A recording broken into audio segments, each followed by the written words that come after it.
تو کیا لے کے جا رہے ہیں؟ اپنا قبیلہ، اپنی جائیداد، اپنا نام و نموس، اپنی جو ہے نا تجارت، اپنا ہنر، ارے سب تو چھوٹ جا رہا نا۔ لے کے جاؤ حب رسول کو، لے کے جاؤ حب صحابہ کو، لے کے جاؤ حب اہل بیت کو، تینوں کو لے کے جاؤ۔ وہ کالا جو کمرہ ہے، جو اندھیرے کا کمرہ ہے، وہ روشن ہو جائے گا، اور وہاں پر فرشتے پکاریں گے کہ آ رہا ہے وہ غلام محمد مصطفیٰ صلی اللہ علیہ وسلم کا۔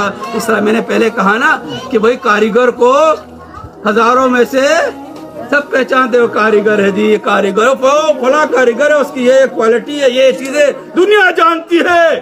تو آپ کو آپ کے عمل سے فرشتے پہچانیں گے کہ یہ آ رہا ہے، یہ غلام ہے تو مصطفیٰ کا، طریقہ مصطفیٰ کا، عمل مصطفیٰ کا، کردار مصطفیٰ کا، اور پورا کا پورا مجسم بنا ہوا ہے، رنگ میں رنگین ہو کے آ رہا ہے۔ اس کو پروٹوکول سے بلا کے لے کے پروٹوکول سے، یہ طریقہ ہے میرے بھائیوں، اس کے مطابق سوچو کہ کیا کرنا ہے۔ ہم سامان ہے 100 برس کا، پر کی خبر نہیں۔